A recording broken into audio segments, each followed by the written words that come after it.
Chengannur Madathumpadi railway level ക്രോസിലെ gate കീപ്പറെ മൂന്നംഗ സംഘം ക്രൂരമായി മർദ്ദിച്ച സംഭവത്തിൽ പ്രതികളെ പോലീസ് പിടികൂടി. ചെങ്ങന്നൂർ ഹാച്ചറി ജംഗ്ഷൻ ഭാഗത്ത് വാടകയ്ക്ക് താമസിക്കുന്ന കവിയൂർ സ്വദേശിയായ സിനോ, ഓതറ ചെറുകുല്ലത്ത് വീട്ടിൽ അക്ഷയ്, കുട്ടമ്പേരൂർ മംഗലത്തേക്കാട്ടിൽ തെക്കേതിൽ അഭിജിത്ത് എന്നിവരെയാണ് അറസ്റ്റിലായത്. ചെങ്ങന്നൂരിനും മാവേലിക്കരയ്ക്കും ഇടയിലുള്ള മടത്തുംപടി റെയിൽവേ ലെവൽ ക്രോസിലെ ഗേറ്റ് കീപ്പറെ മൂന്നംഗ സംഘം ക്രൂരമായി മർദ്ദിച്ചു. സംഭവത്തിന് ശേഷം രക്ഷപ്പെട്ട പ്രതികളെ പോലീസ് പിടികൂടി. ചൊവ്വാഴ്ച പുലർച്ചെ 3:47-നാണ് ഗേറ്റ് കീപ്പറായ കൊല്ലം ജില്ലയിൽ തൃക്കടവൂർ മുരന്തൽ ഭാഗത്ത് അരുണാലയം വീട്ടിൽ അഖിൽരാജിനെ മർദ്ദിച്ചത്. ഇതുമായി ബന്ധപ്പെട്ട് ചെങ്ങന്നൂർ ഹാച്ചറി ജംഗ്ഷൻ ഭാഗത്ത് വാടകയ്ക്ക് താമസിക്കുന്ന കവിയൂർ സ്വദേശിയായ സിനോ, ഓതറ ചെറുകുല്ലത്ത് വീട്ടിൽ അക്ഷയ്, കുട്ടൻപേരൂർ മംഗലത്തേക്കാട്ടിൽ തെക്കതിൽ അഭിജിത്ത് എന്നിവരാണ് അറസ്റ്റിലായത്.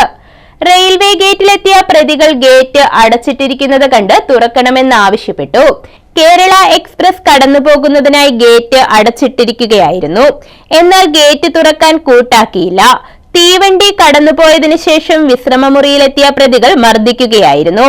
അസഭ്യം വിളിച്ച് ഷർട്ടിന് കുത്തിപ്പിടിച്ച് നിലത്തൂടെ വലിച്ചിഴച്ച് മർദ്ദിച്ചെന്ന് പോലീസ് പറയുന്നു. അഖിലിന്റെ ദേഹമാസകലം മുറിവും ചതവുമുണ്ട്.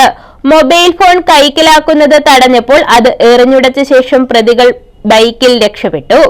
ഒളിവിൽ പോയ പ്രതികളെ CI AC Vipin, SI TN Sreekumar എന്നിവരുടെ നേതൃത്വത്തിൽ നടത്തിയ അന്വേഷണത്തിൽ അറസ്റ്റ് ചെയ്യുകയായിരുന്നു. News bureau, Chengannur.